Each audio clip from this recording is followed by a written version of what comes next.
네, 우리 현장에서 또 가정에서 우리 온라인에서 우리 예배하는 우리 성도님들 계실 텐데요. 우리 옆에 있는 성도님에게 오늘도 은혜 중에 나아갑시다. 서로 인사하며 그렇게 말씀을 시작하겠습니다. 인사 나누시겠습니다. 네, 은혜 중에 나아갑시다. 네. 성경에는 많은 이야기들이 있습니다. 어떤 이는 하나님을 잘 섬기고 믿음으로 살았고요. 또 어떤 이는 세상과 자기 자신을 주인으로 섬기면서 불신앙으로 살아갔음을 성경은 기록하고 있습니다. 우리는 성경을 통해서 그러한 인생들을 접할 때 내심 좀 기대하는 마음들이 있죠. 평생을 불신앙으로 살아갔다는데 그래도 그들보다는 적어도 하나님을 잘 섬겼던 사람들이 좀 그들의 삶이 좀 더 나아야 하지는 않을까. 물질이든 건강이든 또 기업의 축복이든 그 무엇으로든 걱정 없고 시험 당함이 없이 그렇게 평안한 삶을 누릴 만한 자격이 있지는 않은가. 그렇게 우리는 내심 기대하지 않습니까? 그러나 이러한 우리의 기대는요, 창세기에서 출애굽기로 채 넘어가기도 전에 무너지게 됩니다. 하나님을 잘 섬기던 사람이든 또 그렇지 않던 사람이든 그들의 삶의 이 시험이라는 고난은요, 여지없이 찾아왔습니다. 오히려 믿음의 사람들에게는 그렇지 않은 사람보다 더 많은 시험이 오는 것이 아닌가라고 생각이 들 정도로 믿음의 사람들에게는 이 시험이 찾아왔습니다. 오늘 본문에 소개되고 있는 이 믿음의 조상 아브라함의 원래 이름은 아브람이었습니다. 이 아브라함의 뜻은 높은 아버지라는 뜻인데요. 이후에 하나님으로부터 이제 이름이 개명이 되죠. 아브라함으로 이름이 바뀝니다. 아브라함의 뜻은 열국의 아버지였습니다. 높은 아버지라는 뜻의 이름을 가진 이 아브람이 열국의 아버지인 아브라함이 되기까지는 그의 인생 여정을 보면 그는 누구보다도 많은 시련을 겪어야만 했습니다. 제가 이 거친 초등학교를 한번 쭉 말씀을 드릴 텐데요. 부산에 있는 장림초등학교, 울릉도 지금 오성일 목사님이 계시는 현포라는 지역에 있는 울릉도 현포초등학교, 또 울릉도 현포에 있는 곳 옆 동네였던 천부에 있었던 천부초등학교, 또 밀양에 있는 밀성초등학교. 제가 이렇게 네 군데 초등학교를 나왔습니다. 무슨 말이냐면 아버님이 목회를 하다 보니까 이사를 참 많이 하게 되었거든요. 물론 그것이 우리의 힘듦은 아니었습니다. 저와 동생은 그냥 가면 되는 것이었고 이사는 부모님이 하신 것이죠. 그래서 부모님이 참 애쓰셨을 텐데 사실 어릴 때부터 이사를 많이 하다 보니까 제가 또 이제 부사역자가 되고 나서도 아무래도 좀 이사를 해야 되는 상황들이 많죠. 그래서 그것이 별로 큰 문제는 안 됐습니다. 가끔 제 아내가 이제 어머님, 저의 장모님과 이제 몰래 통화하는 걸 제가 들었을 때는 또 이사한다, 참 징그럽다라는 말을 하기는 하더라고요. 그런데 그렇게 큰 문제는 저에게 안 됐습니다. 하나님이 아브라함에게 이사하라는 거예요. 갈대아 우르를 떠나라고 말씀을 하십니다. 그러나 이 당시 고대 근동의 부족 체계에서 이 고향과 가족을 떠나라고 하는 것은 우리가 하는 그런 이사 정도의 의미가 아니었습니다. 자신의 부, 자신의 권력, 심지어는 미래에 어떤 정해져 있었던 그런 어떤 결정된 것들까지, 소망까지 다 포기하라는 그런 의미였습니다. 그래서 아브라함에게 그것은요, 상당한 시험거리였다라는 것이에요. 그냥 머물러 있으면, 굳이 떠나지 않으면 그 모든 것이 자신의 것이거든요. 모든 것의 통제권자로 평생을 걱정 없이 살아갈 텐데요. 그것을 다 놓고 떠나라고 하니까 이것보다도 더 큰 시험이 어디 있었겠습니까? 아브라함에게 시련은요, 이것뿐만이 아니었습니다. 잘 아시죠? 100세에 얻은 아들을 돌려달라는 거예요. 세상에서 제일 기분 나쁜 것이 뭐죠? 줬다 뺏는 거. 이게 참 기분 나쁜 일인데 하나님께서 100세에 주신 아들을 다시 돌려달라 말씀하십니다. 어떻게 얻은 아들인데 다시 돌려달라니요? 이게 무슨 청천벽력과도 같은 그런 이야기입니까? 한번 여러분 생각해 보십시오. 우리가 어떻게 세운 업적인데, 우리의 인생 중에 어떻게 번 우리 재산인데 다 포기하라고 우리에게 말씀하신다면 여러분들 마음이 어떠시겠습니까? 이렇게 믿는 자들에게도요, 시험이 찾아옵니다. 하나님은 때로는 이 시험을 통해서 이처럼 우리를 코너에 몰아놓고 절벽에 몰아놓고 어렵고 난처하게 만드시기도 하더라는 거예요. 하지만 우리는 다 알고 있습니다. 이미 잘 알고 있습니다. 나를 향한 그 하나님의 모든 것은 결국 사역입니다. 그렇죠? 나로 하여금 이전보다 더 단단하고 성숙한 내면과 영성을 갖게 한다라는 것. 그 모든 시험은 우리에게 성숙의 기회, 성장의 기회가 된다는 것 이미 잘 알고 계실 겁니다. 그러한 시험에서 성숙으로의 과정 가운데 이 그리스도인에게 요구되는 신앙적인 자세 내지는 방법이 있다면 바로 기도라고 할 수 있습니다. 제가 저희 어머니를 참 많이 존경합니다. 아까 설교하기 한 3시간 전에도 어머니랑 카카오톡으로 또 한 1시간 동안 카톡도 했었는데 이제 교회 사모님이시죠. 또 그냥 사모님도 아니고 개척교회 때부터 지금껏 한 번도 변치 않고 그 자리를 지키셨던 어머니신데요. 사모로서 또 어머니로서 어머니에게 모든 것을 다 인정하고 참 감사하고 참 좋은데요. 어릴 때 제가 딱 한 가지 좀 불만이었던 것이 있었습니다. 어렸을 때는 제가 엄마 그렇게 했겠죠. 엄마 이거 필요하니까 좀 사달라고 얘기를 합니다. 그러면 항상 어머니는 그냥 사주셔도 될 법한 금액을 제가 말씀을 보통은 드리거든요. 근데 꼭 기도하라는 거예요. 기도해봐라. 그냥 사주시면 될 거를 굳이 기도해봐라. 그래서 어릴 땐 참 그게 불만이었습니다. 급한데 그냥 사주시면 될 걸. 아버지가 개척교회 하시니까 어려운 거 저도 잘 알고 있으니 웬만하면 될 만한 거를 말씀드리는데도 기도해봐라. 나중에 사역자가 되고 나서 또 신앙적으로 조금은 성숙이 되고 나서 이제 깨닫게 되는 것이죠. 교육이었구나, 훈련이었구나. 아들이 목회를 할 사람으로 또 평생 하나님을 의지함으로 살아가야 될 사람이니까 내가 해줄 수도 있지만 기도하고 받음으로 인해서 그 모든 것이 엄마가 해준 것이 아니라 하나님이 해주신 것임을 알게 하려고 한 것이구나. 하나님을 의지하게 하는 것이었구나를 깨닫게 된 것이죠. 기도는 신앙인에 있어서 이처럼 삶의 전부입니다. 그 이유는 내 삶의 전부를 쥐고 계신 분이 우리 하나님이시기 때문입니다. 기도의 대상이요, 또 그 하나님이 우리 응답의 주체자이시기 때문입니다. 우리는 하나님으로부터 시작한 존재이기 때문에 우리의 모든 시작을 하나님께 기도로 여쭈어야 하는 것이고요. 또한 우리는 다 하나님께로 돌아갈 존재이기 때문에 모든 끝을 하나님께 올려드려야 하는 것입니다. 그래서 우리에게 찾아오는 시험을 우리가 기도로 통과한다라는 것은 내 삶의 모든 과정이 시험뿐만 아니라 그 모든 것이 하나님으로부터 온 것임을 우리가 인정하는 것이고, 하나님이 내 삶의 주인임을 우리가 고백하며 하나님께 모든 것을 맡기는 것이죠. 이러한 기도에 대한 것을 말함에 있어서 우리가 전제하지 않을 수 없는 것이 있습니다. 바로 믿음입니다. 오늘 저는 기도 자체를 나누기보다는 이 아브라함의 믿음을 좀 우리가 살펴봄으로 인해서 또 우리에게 이 기도가 어떻게 세워져야 하는지를 좀 나누기를 원하는데요.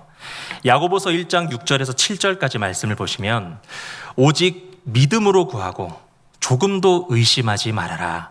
의심하는 자는 마치 바람에 밀려 요동하는 바다 물결 같으니 이런 사람은 무엇이든지 죽게 얻기를 생각하지 말라. 마태복음 21장 22절을 보면 너희가 기도할 때 무엇이든지 믿고 구하는 것은 다 받으리라 하시니라. 이렇게 말씀하셨습니다. 인생 가운데 찾아오는 시험과 또 기도로 그것을 통과하는 신앙의 전 과정은 결국 믿음으로부터 시작되는 것이고요. 또한 믿음을 이룬다고 하는 궁극적인 목적을 가집니다. 그러나 우리가 이 믿음의 기도로 시험을 통과하고 또 고난을 이겨나갈 때 좀 경계해야 할 것이 있다는 것입니다. 그 믿음의 전제가 무엇인가 하는 것이죠. 믿음으로 기도하는 것이 옳습니다.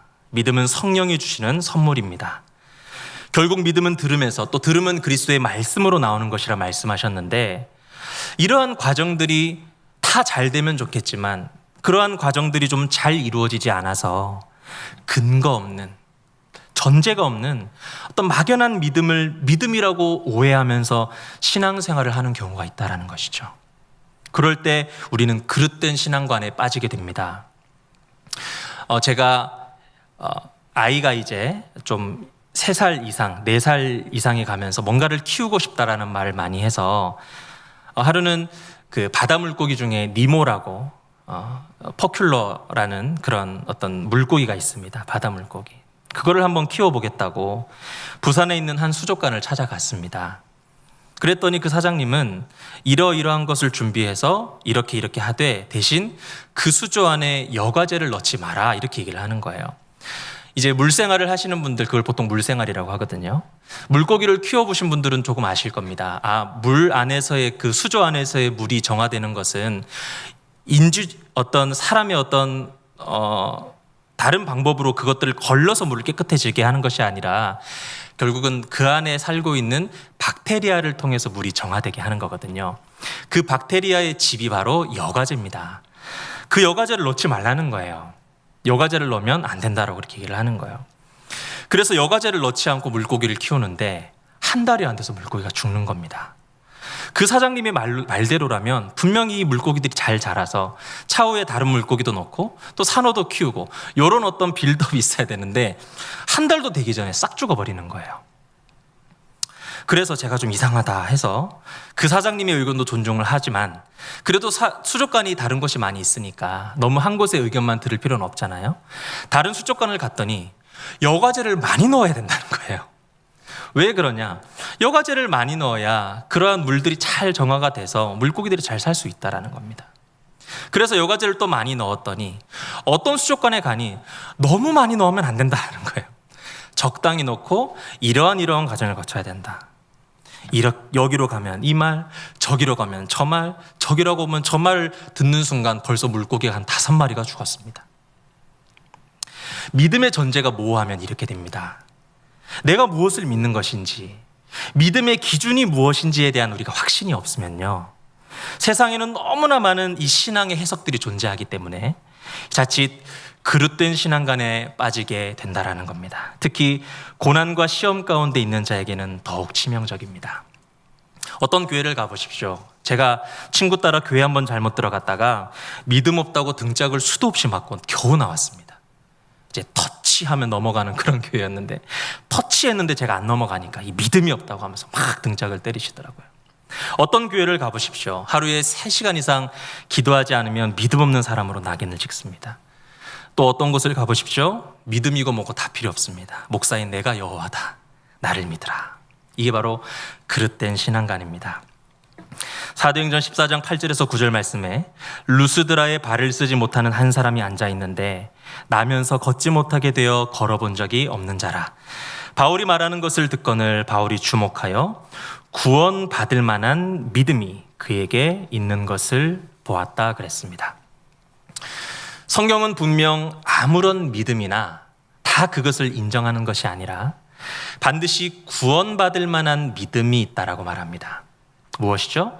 믿음에도 성경이 요구하는, 하나님이 원하시는 전제가 있다라는 것입니다. 오늘 우리가 시험을 이기는 기도를 이야기하면서 아브라함을 주목하는 것은 그는 분명 믿음으로 시험을 통과했지만 그의 믿음에는 분명한 근거와 전제가 있었고요. 하나님은 그의 믿음을 인정하시고 기뻐하셨다라는 것입니다. 그렇다면 아브라함의 믿음을 우리가 바라봐야 되겠죠. 그 믿음의 전제는 바로 약속을 붙잡는 것이었습니다. 오늘 말씀의 주제를 제가 한 번 더 말씀드립니다. 약속 위에 굳게 서서 기도하라입니다. 아브라함은 하나님으로부터 최고 난이도의 시험을 받게 됩니다. 100세의 아들을 주시고 다시 그 아들을 가져가시는 시험이었습니다. 그런데 아들을 그냥 성경의 유명한 인물이죠. 에녹 데려가듯이 그렇게 죽음 없이 고통 없이 데려가신 것이 또 아니었다라는 것이죠. 창세기 22장 2절을 보면 여호와께서 이르시되 내 아들 내 사랑하는 독자 이삭을 데리고 모리아 땅으로 가서 내가 내게 일러준 한 산 거기서 그를 번제로 드리라 말씀하십니다. 번제가 무엇입니까? 이 짐승의 가죽을 제외한 모든 것을 불에 온전하게 태워서 하나님으로 인해 그거를 흠향하게 하시고 그 향기로 하나님을 기쁘시게 하는 것, 그것이 번제이지 않습니까? 실제로 이삭을 번제로 드리라는 말씀은요, 이 단순한 순종을 넘어서는 것이죠. 실제로 배를 가르고 피를 흘려서 태워드리라는 그런 명령이었습니다. 그 번제가 이후에 레위기에서 이 하나님의 번제를 정하실 때는 어느 정도까지 진화가 됩니까? 진행이 됩니까? 각을 뜹니다. 짐승의 각을 떠서 다 태우는 것이죠. 이삭의 아버지가 얼마나 마음이 찢어졌을까요? 얼마나 속상했을까요? 온몸이 떨리지 않았을까요? 그런데 아브라함이 어떻게 합니까? 히브리서 11장 17절에 아브라함은 시험을 받을 때에 믿음으로 이삭을 드렸다고 말합니다. 놀랍게도 아브라함은요, 지체하지 않고 순종했습니다. 이삭이 혹시 필요하지 않았던 것일까요? 아니면 그렇게 큰 사랑을 별로 나에게 요즘 말로 서로 공감대가 없고 서로 간에 어떤 유대감이 없었을까요? 아니죠. 너무 사랑했을 겁니다. 아브라함이 이삭과 함께 모리아 땅에 있는 하나님이 정해주신 산으로 올라갈 때 이삭이 아버지를 부릅니다. 창세기 22장 7절 말씀에 이삭이 그 아버지 아브라함에게 말하여 이르되 내 아버지여 하니 그가 이르되 내 아들아 내가 여기 있노라 라고 서로 대화하는 장면이 나옵니다. 그냥 아버지 이렇게 부르는 것이 아니라 내 아버지 이렇게 부릅니다. 이것을 현대어로 하면요, 세상에서 가장 사랑하는 아들이 세상에서 가장 사랑하는 아버지를 부르는 거예요. 그러니까 아빠 지금 이렇게 말하는 겁니다. 자신을 아빠라고 부르면서 지금 믿고 따라오는 아들을 제물로 드려야 하는 이 일이 아브라함 자신에게는 신앙적 행위죠. 그것이 믿음의 제사가 될지는 모릅니다. 하지만 어린 나이에 사랑하는 이 아빠의 손에 죽임당할 아들 이삭의 처지를 생각하니까, 그 처지를 생각하니까 아브라함의 마음은 정말 찢어졌던 거예요. 왜 안 사랑했겠어요? 죽도록 사랑했겠죠. 그러나 그 모든 상실감, 아픔을 이기는 한 가지가 아브라함에게 있었는데 그것이 바로 하나님을 향한 믿음이었다라는 것입니다. 그리고 그는 믿음의 조상이 됩니다. 중요한 것은 서두에도 강조했듯 그 믿음의 근거가 무엇이었느냐? 바로 하나님과 맺은 언약이었다라는 것입니다. 만약 아브라함의 이 믿음의 근거가 하나님을 향한 어떤 감정이었다면 여러분 순종이 가능했을까요? 성도님들 하나님을 다 사랑하신 줄 믿습니다. 많이 하나님을 사랑하시죠. 그렇다면 그런 사랑하는 하나님을 위해서 아들을 제물로 바칠 수 있습니까? 그럴 수 있는 사람 아무도 없습니다. 저도 그럴 수가 없을 것 같습니다.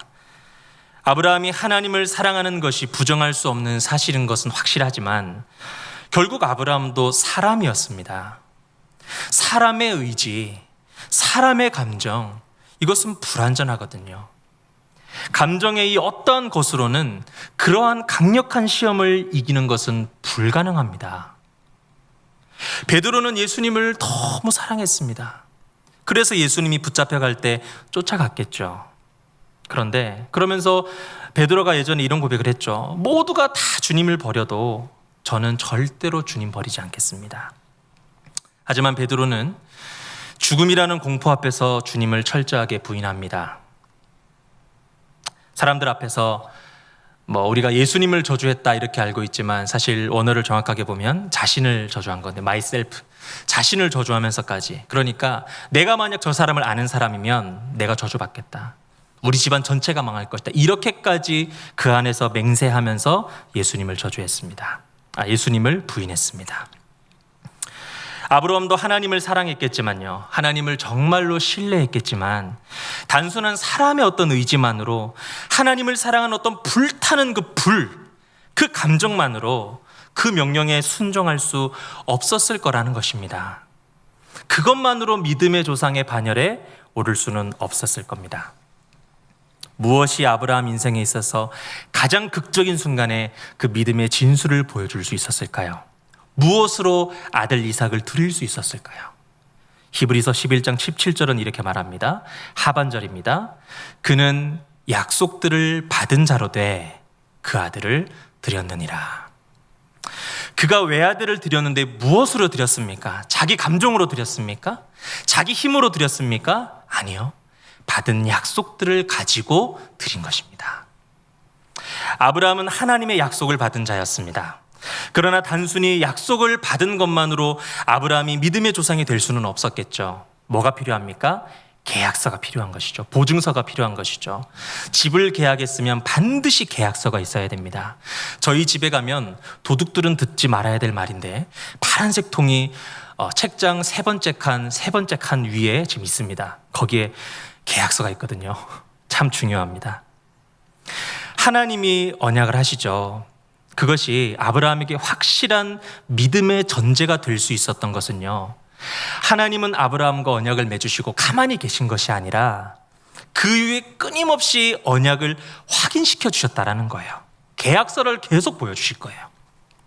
그것이 아브라함에게는 그 약속에 대한 명확한 보증이 되었던 것입니다. 창세기 11장 바벨탑 사건 이후에 이제 셈의 계보가 쭉 나오는데 12장에 들어서서 처음으로 아브라함이 등장을 합니다. 첫 구절이 하나님과 아브라함과의 그 약속으로 시작이 되거든요. 창세기 12장 1절부터 2절 말씀 보면 여호와께서 아브라함에게 이르시되 너는 너의 고향과 친척과 아버지의 집을 떠나 내가 내게 보여줄 땅으로 가라. 내가 너로 큰 민족을 이루고 내게 복을 주어 내 이름을 창대하게 하리니 너는 복이 될지라.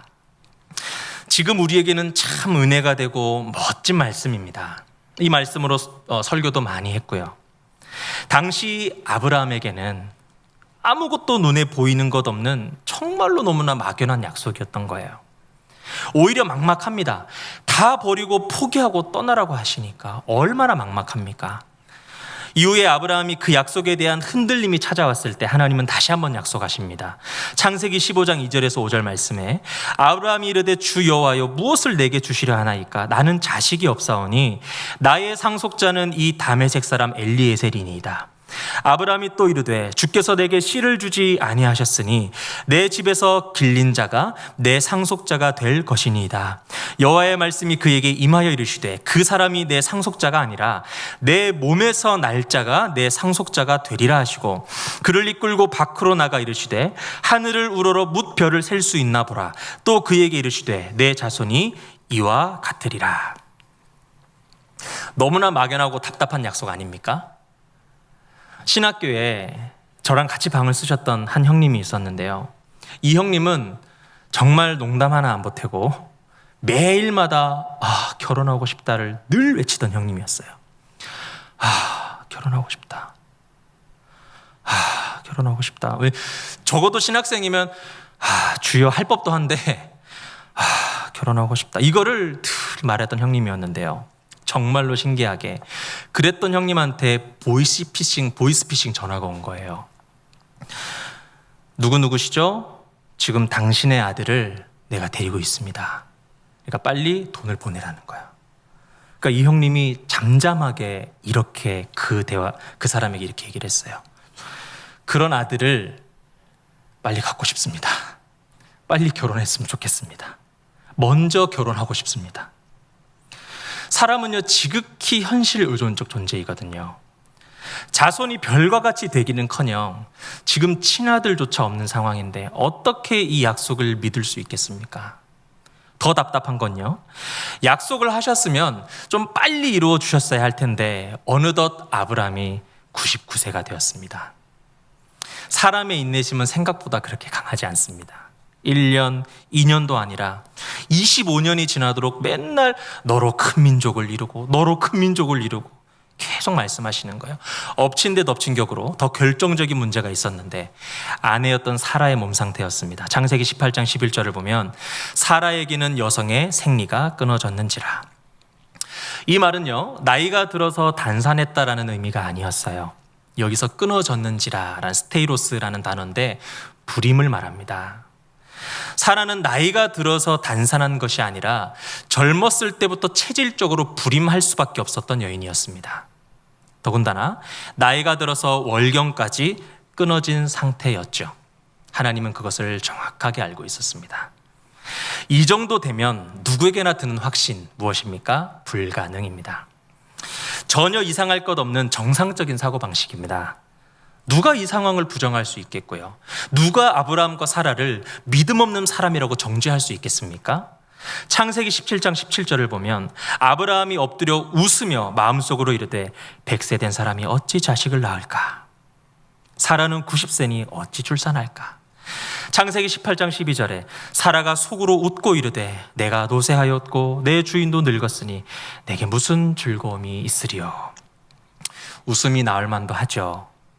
지금 같은 상황에서 아들을 주실 것이라 계속 말씀하시니 웃음 안 나오겠습니까? 교회에서 성도들 사이에서 특히 어른들이 젊은 사람들을 향해서 절대로 하지 말아야 할 행동이 있습니다. 어찌 저렇게 믿음이 없을까? 정죄하는 것입니다. 그들의 어떤 행동을 가지고요, 믿음 없음으로 단정 짓는 행위는요, 참으로 큰 잘못입니다. 우리도 연약할 때가 있었습니다. 사람은 결코 완전하지 못합니다. 그 어떤 사람이라도 아브라함과 사라와 같은 상황에 처하면 웃음 나올 수밖에 없을 겁니다.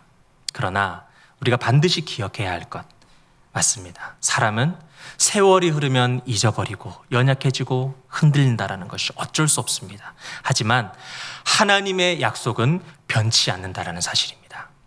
창세기 21장 2절에 사라가 임신하고 하나님이 말씀하신 시기가 되어 노년에 아브라함에게 아들을 낳으니, 사라가 임신하고 아들을 낳았다고 합니다. 그것이 사라가 낳을 만한 상황이 되었습니까? 제가 앞에 주저리 계속 설명드렸습니다. 사라가 낳을 만한 상황이었습니까? 아브라함이 아직 남성으로서 정정했기 때문에 가능했습니까? 아닙니다. 하나님이 말씀하신 시기가 되었습니다. 아멘. 알고 봤더니 아브라함의 상태, 사라의 상태, 한마디로 자연의 원칙, 물리의 법칙, 인간의 상황 등은요, 하나님이 자신의 일을 이루시는 데는 아무런 문제가 되지 않았어요. 오직 그분이 약속하셨고 그 때가 된 것이죠. 하나님의 시기가 있습니다. 그 시간들은 하나님이 일하시는 시간들입니다. 인생을 살며 내 시간에만 매여 사는 사람은요, 내 노력만으로 살아가는 사람이고요. 그러나 하나님의 시기를 기대하며 하나님의 시기 안에 거하려고 노력하며 살아가는 자는 하나님의 일하심을 경험할 수 있습니다. 하나님은 아브라함에게 너 스스로 큰 민족을 이루어라 말씀하신 적 단 한 번도 없습니다. 내가 너로 큰 민족을 이루게 할 것이다. 내가 할 거야. 너는 그냥 순종해. 100세가 돼도 상관없어. 사라가 스테로스 불임이라도 상관없어. 내가 한다고 하면 되는 거야. 내가 너로 큰 민족을 이루고 내게 복을 주어 내 이름을 창대하게 하리니 너는 복이 될지라. 25년 전까지만 해도 아브라함은 자신이 있었을 겁니다. 그때까지만 해도요, 아브라함에게 이삭 하나쯤은, 나에게 아들 하나 없겠어? 내 능력 범위 아니었습니다. 그런데 하루가 지나고 1년이 지나고 어느덧 25년이 지난 어느 날 아브라함에게 아무것도 없었던 거예요. 가망성도 없고요, 자신감도 없고요, 능력도 다 사라졌습니다. 이제는 도저히 내 힘으로는 할 수 있는 것이 단 하나도 없어요. 그러나 하나님의 시기는 여전히 돌아가고 있었다라는 사실입니다. 바로 그 순간 하나님이 일하시기 시작하셨습니다. 아브라함은 이제 그 어떠한 것으로도 부정할 수 없는 명확한 증거를 경험했습니다. 무엇으로요? 하나님은 약속하시고 그 약속을 지키시는 분이시라는 것, 그리고 나는 약속의 자녀라는 것. 쉽지 않은 정도가 아니라 도저히 불가능했던 자신의 삶을 하나님은 가능케 하셨습니다. 그 약속의 증거가 아브라함에게 흔들리지 않는 믿음이 되었다. 성경은 우리에게 소개하고 있습니다. 이제는 내 힘으로 더 이상 할 수 있는 게 없다라고 여러분 생각되십니까? 불가능하다라고 생각되어 아무것도 하지 못하고 절망 중에 빠진 분들이 혹시 계십니까? 기대하시길 바랍니다. 바로 지금 이제부터 하나님이 여러분의 삶 가운데 일하기 시작하실 것입니다. 지금부터는 나를 내려놓고 롤러코스터에서 안전바를 꼭 잡고 그냥 열차에 나를 맡기듯 하나님의 손을 꼭 잡고 믿음으로 맡기는 것입니다. 기도하십시오. 하나님이 이루실 겁니다. 하나님이 행하실 것입니다. 자, 이제 아브라함에게 하나님의 명령이 떨어집니다. 내 아들 이삭을 바쳐라. 분명히 아브라함의 마음이 찢어질 것 같이 아팠겠지만 하나님은 분명히 약속하시는 하나님이시고 그 약속을 반드시 지키시는 분이시기 때문에 그것을 너무나 확실하게 명확하게 경험했기 때문에 그 보증사가 나에게 있기 때문에 하나님의 약속에 분명한 증거가 있기에 아브라함은 그 순간 그 누구도 예상치 못한 깜짝 놀랄 만한 믿음의 진수를 보여줍니다. 히브리서 11장 18절에서 19절 말씀에 그에게 이미 말씀하시기를 내 자손이라 칭할 자는 이삭으로 말미암으리라 하셨으니 그가 하나님이 능히 이삭을 죽은 자 가운데서 다시 살리실 줄로 생각한지라. 하나님이 이삭을 바치라 하셨습니다. 그 순간 아브라함의 믿음이 작동하게 되는데요. 아브라함이 지금 생각을 하는 거예요. 하나님이 분명히 이삭을 통해서 내 자손을 번성케 하실 것이라고 계속 약속하셨지. 그리고 하나님은 그 약속대로 정말 모든 것이 불가능한 상태에서도 나에게 이삭을 주셨지. 그래, 그렇다면 드리자. 하나님의 것이니까 하나님께 드리는 것이 마땅하다. 하지만 하나님이 분명히 내 아들 이삭을 통해서 나에게 자손을 주실 것이라고 약속하셨기 때문에 하나님은 분명히 그 약속을 이루실 것이기 때문에 내가 만약 지금 이삭을 죽여서 제물로 바친다 한들 하나님이 다시 살려주실 거야. 왜요? 그것이 하나님의 약속이었거든요. 약속을 통해서 이삭을 통해서 자손을 주실 것이라고 약속하셨거든요. 그리고 그 약속을 아브라함은 믿었거든요. 제가 이 아브라함의 결단을 정말 놀랍게 여기는 이유는요. 사실 이런 고백은 결코 단순한 어떤 하나님을 향한 감정이나 열정이 아니었다라는 사실입니다. 굉장히 냉철했습니다. 사람의 것으로는 절대로 넘을 수 없는 시험이었잖아요. 그러나 아브라함이 사람의 것을 내려놓고 전적으로 하나님의 약속을 신뢰했을 때 이러한 믿음의 절대적인 순종이 가능하더라는 것입니다. 다시 한번 강조합니다. 믿음은 결코 맹목적이거나 막연한 것이어서는 안 됩니다. 하나님의 약속을 붙잡아야 하는 것입니다. 그 약속 위에 서야 하는 것입니다.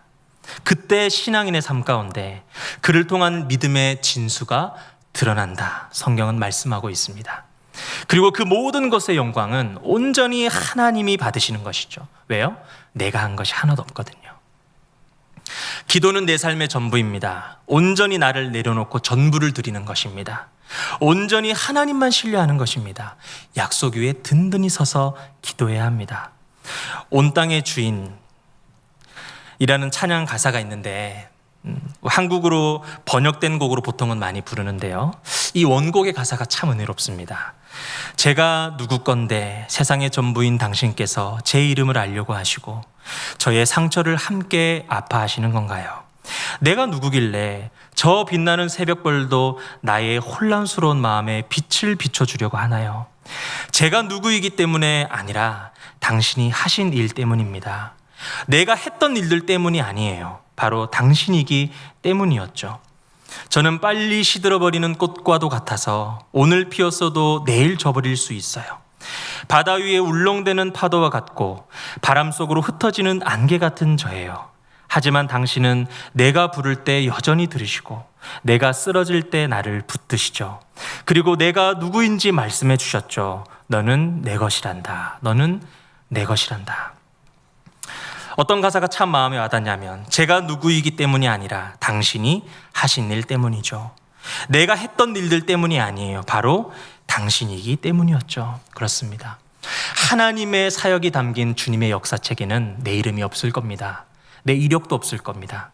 온전히 하나님만 계실 거예요. 하나님의 약속을 붙드는 자는 온전히 하나님만 의지할 수 있습니다. 하나님의 약속을 붙드는 자는 온전한 기도를 올려드릴 수 있을 것입니다. 그래서 하나님의 약속을 붙드는 자는 하나님께만 영광 돌릴 수 있습니다. 하나님의 약속을 든든하게 붙잡으시는 모든 성도님들 되시길 바랍니다. 그 약속 위에 서시길 바랍니다. 그렇다면 우리의 삶 가운데 붙잡아야 할 약속이 무엇입니까? 이것을 함께 나누고 말씀을 마치기를 원합니다. 오늘 하나님과 아브라함의 언약 관계 안에서 말씀하시고 성취하셨던 이 약속, 이것을 오늘날 신약을 살아가는 우리에게 적용할 때 기본적인 어떤 성경의 이해가 조금 필요합니다. 새는 하늘을 나를 때 행복해 보입니다. 눈빛을 보면 압니다. 제가 새장에 갇혀서 새를 키워봤기에 합니다. 새는 하늘을 날아야 합니다. 닭도요, 닭장 안에만 보통 평생을 살죠. 그런데 밖에 풀어놓고 키우는 닭들은요, 웃습니다. 제가 잘 압니다. 닭을 많이 키워봤거든요. 물고기는 물속에 있을 때, 바다에서 헤엄칠 때 가장 행복합니다. 나무도 땅속에 뿌리를 박아야 행복하고요. 마찬가지로 사람은 하나님 안에 있을 때 행복하도록 창조되었습니다. 하나님은 사람을 자기 형상을 따라 지으시고 만물 위에 세우셨습니다. 하나님은 생기를 그 코에 불어넣으셨고 사람은 하나님 안에서 숨쉬고 움직이며 살아가게 되었습니다. 먹고 마시는 것이 사람에게 참 큰 낙이지만 그것으로 만족하며 살아가지 않습니다. 사람은 이성과 양심을 갖고 선한 것을 쫓습니다. 사람은 시간 안에 살지만 거기에 만족하지 않고 영혼을 바라보려 합니다. 그 이유는 사람은 영혼을 가졌기 때문입니다. 하나님의 형상을 닮았기 때문입니다. 자연 속에 하나님의 영원하신 능력과 신성이 있고 그것을 통해 하나님을 알만한 것이 사람에게 있다는, 이 사람에게 보여진다라는 그 말씀처럼 하나님은 사람으로 하여금 하나님을 알 수 있도록, 교통할 수 있도록, 예배할 수 있도록 창조하셨습니다. 하나님을 알기 때문에 하나님의 속성에 합당한 것에는 상을 받고 그렇지 않은 것에는 벌이 올 것이라는 그러한 마음을 가지고 살아갑니다. 하나님과 사귀고 그를 예배함으로 행복하게 살아가고자 하는 본질적인 끌림, 곧 마음이 사람 안에 있는 것입니다. 그 방법이 좀 달라서 그렇죠. 그 마지막이 잘못된 곳이어서 그렇지 모든 사람에게는 그러한 끌림이 있다는 것이죠. 그래서 인간이 가져야 하는 최고의 행복은요, 참 하나님과의 사귐을 누리는 것입니다. 요한일서 1장 3절에서 4절 말씀에 우리가 보고 들은 바를 너희에게도 전함은 너희로 우리와 사귐이 있게 하려 함이니 우리의 사귐은 아버지와 그의 아들 예수 그리스도와 더불어 누림이라. 우리가 이것을 쓰면 우리의 기쁨이 충만하게 하려 함이라.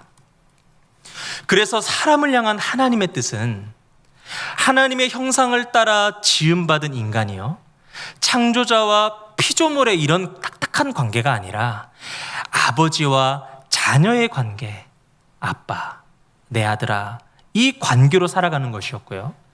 바로 그러한 당신의 그 뜻을 위해서 창조자이신 하나님께서 사람에게 친히 내려오셔서 아버지와 자녀의 관계에 들어가시기를 실천하신 것입니다.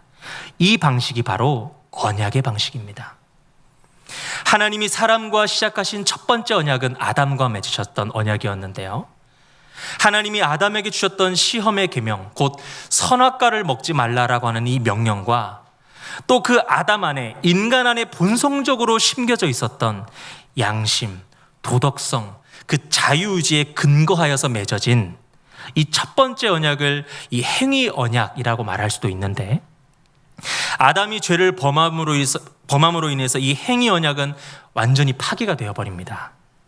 그리고 인류를 대표하는 이 아담의 죄로 인해서 세상은 죄가 들어왔고요, 모든 사람이 죄를 범함으로 사망에 이르게 됐죠. 그러나 하나님은 다시 한번 인간이 자신과 교제하는 이 복을 누릴 수 있도록 길을 준비하신 것입니다. 그분이 바로 중보자이신 예수 그리스도이십니다. 죄인은 자신의 죄값을 치르기에도 부족하기 때문에 다른 이의 죄값을 치를 수 없고요, 천사는 사람이 아니라서 당연히 죄값을 치를 수 없고요, 하나님의 진노의 무게를 감당할 수 없습니다. 죄인을 향한 하나님의 진노는 오직 사람이 감당해야 하는 것이고, 하나님의 진노의 무게는 하나님만이 감당하실 수 있는 것이거든요. 그래서 우리의 중보자는 참 사람이어야 하고 또 참 하나님이신 그분 예수 그리스도이셔야만 했던 것입니다. 그분으로 인해서 우리는 참 행복의 길, 곧 하나님과 교제하는 길로 들어갈 수 있게 되었습니다. 이 예수 그리스도로 얻어진 화목의 길을 은혜 언약이라고 합니다. 그래서 예수님이 언약의 중보자시요, 예수님의 십자가에서의 죽음은 언약의 기초가 되는 것입니다. 고린도후서 5장 21절에 하나님이 죄를 알지도 못하신 이를 우리를 대신하여 죄로 삼으신 것은 우리로 하여금 그 안에서 하나님의 의가 되게 하려 하심이라. 다시 아브라함과 하나님의 언약으로 돌아가서 율법 시대에 하나님이 아브라함에게 맺으셨던 약속, 제가 서두에 말씀드렸던 그 약속을 신약을 살아가는 우리에게 적용할 때요, 좀 오해하지 말아야 할 것이 있습니다. 오늘날 우리가 붙잡아야 할 언약은요, 이 율법 시대에 하나님이 어떠한 개인을 상대로 행하셨던 약속과는 좀 방식과 성격이 다릅니다. 율법 시대에 나타난 약속, 예언, 계시, 제사, 할례, 유월절의 양, 또는 유대 백성에게 주어진 어떤 다른 예표와 규례, 이런 것들은요, 그 시대만의 은혜 언약을 집행하신 하나님의 방법이었습니다. 그리고 이 모든 것은 오실 메시아를 예표하는 것이었습니다. 그래서 우리가 붙잡아야 할 언약이 무엇입니까? 아브라함에게 하셨던 것과 같은 이 직통계시적인 약속이 아닙니다. 천사를 보내셔서 계시하는 것도 더욱 아닙니다. 바로 예수 그리스도입니다. 그리고 그 언약을 붙잡는다는 것은 무엇입니까? 약속대로 이 땅에 오셔서 죄인인 우리를 하나님과 화목하게 하신 그 길이 되신 그 예수 그리스도를 나의 삶의 주인으로 모시고 성령 안에서 하나님께 영광 돌리는 삶을 살아가는 것, 그분의 기쁨에 되는 삶을 살아가는 것, 그것이 바로 언약을 붙잡는 것입니다. 아브라함은 약속이 흔들릴 때마다 하나님이 직접 확인시켜 주셨죠. 계속 계약서를 보여주셨죠. 또 이삭을 주심으로 하나님은 약속의 하나님이심을 보여주셨죠. 그렇다면 우리에게 약속의 증거는 무엇입니까? 다른 것이 없습니다. 예수 그리스도 그분 자체가 계약서요, 보증서인 것입니다. 2000년 전 하나님이 직접 이 땅에 오셨다라는 그 역사적인 사실, 수많은 성경의 기록들과 간증들이 다 무엇을 말합니까? 그 예수 그리스도가 진짜 이 땅에 오셨다라는 사실을 증거하는 것 아닙니까? 그분이 전능하신 하나님이라는 것입니다. 그분이 전능자라는 사실입니다. 그분이 구원자라는 사실입니다. 약속의 중보자가 우리를 구원하러 이 땅에 오셨다라는 것을 끊임없이 우리에게 증거하고 있는 것입니다. 이보다 더 확실하고 명확한 약속의 증거가 어디 있겠습니까? 전능하신 하나님이 약속을 이루셨습니다. 우리는 그 약속의 성취로 지금 이 자리에서 예배할 수 있게 되었습니다. 그래서요, 우리는 이미 다 이루었습니다. 세상 가운데 육신의 부딪힘 가운데 현실에서 영혼을 바라보는 눈이 가끔씩 가려져서 문제지, 사실 우리는 다 가졌습니다. 구원을 받았습니다. 영혼을 가졌습니다. 하나님과 화목하게 되었습니다. 누구 안에서요? 예수 그리스도 안에서. 바로 이것이 믿음입니다. 이 믿음 안에서 기도하시기를 바랍니다. 확신을 가지고 기도하십시오. 하나님이 다 주셨습니다. 다 이루어 주셨습니다. 그냥 그 모든 것 붙잡고 기도하십시오. 응답 가운데 행복을 누리며 살아가시기를 바랍니다. 언약 위에 굳게 서시기를 바랍니다. 하나밖에 없는 아들을 기꺼이 하나님께 드렸던 아브라함처럼 하나님이 우리를 위해서 독생자 예수 그리스도를 기꺼이 내어주셨습니다. 그 언약의 성취가 사랑하는 우리 성도님들의 신앙의 능력이 되기를 원하고요, 기도의 자산이 되기를 원하고요, 응답의 기쁨이 되기를 원합니다. 약속 위에 굳게 서서 기도하십시오. 예수 안에서 우리 성도님들의 개인과 가정과 사업체, 직장이 잘 될 것입니다. 여러분을 통해 하나님의 영광 받으실 것입니다. 함께 기도하시겠습니다. 하나님, 그 어떤 시대보다 믿음으로 기도해야 할 때가 온 것 같습니다. 오늘 아브라함의 이 믿음의 순종이 하나님의 언약을 붙잡는 그 믿음이었다면 약속의 중보자 예수 그리스도를 붙들고 약속 위에 굳게 서서 우리가 믿음으로 함께 기도할 때 하늘의 문이 열리고 나라가 회복되고 개인과 가정과 자녀들이 잘 되고 교회가 하나님의 영광과 나라 안에 흥왕하며 부흥케 될 줄 믿습니다. 그러한 우리의 삶을 통해 우리 하나님 영광받아 주시옵소서. 감사드리며 예수님의 이름으로 기도드렸습니다. 아멘.